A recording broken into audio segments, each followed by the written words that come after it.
तनी कि मरियो जाए तो ओकरा घर में सोहर ना हो। सोहर पावर से होला और ताकत से होला, ओकरा खातिर मर्दांगनी चाहिए सोहर गवावे खातिर। एगो घरे सोहर थोड़ी होला। जिन्होंने कचरा फैला दिया है, इन गाली निकल रही मेरे मुंह से, इनको उल्टा लटका के सालों को मारना चाहिए और मैं इसकी घोर निंदा करता हूं। किसी की बेटी के लिए, किसी बहन के लिए, किसी के माँ के लिए, कोई भी सिंगर। जैसा कि दोस्तों आप लोगों को वीडियो देखकर पता चला, भोजपुरी में जो कोई ना कोई विवाद होता रहता है दोस्तों। इसको लेकर के जो मनोज टाइगर है दोस्तों, जिनको हम बतासा चाचा कहते हैं, वो भी पावर स्टार पवन सिंह और खेसारी लाल पे बहुत ज़्यादा गुस्सा हो गए दोस्तों।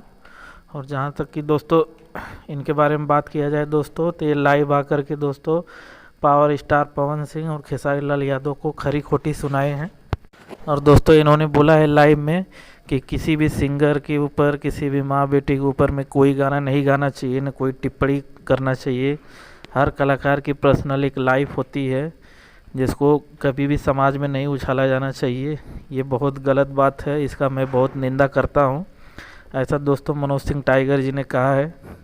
दोस्तों आप लोगों की क्या राय है इस खबर पे, अपने राय कमेंट में ज़रूर दीजिएगा दोस्तों। और हमारे चैनल पे अगर नए हैं दोस्तों, वीडियो को दिल से लाइक करके और चैनल को सब्सक्राइब ज़रूर करिएगा।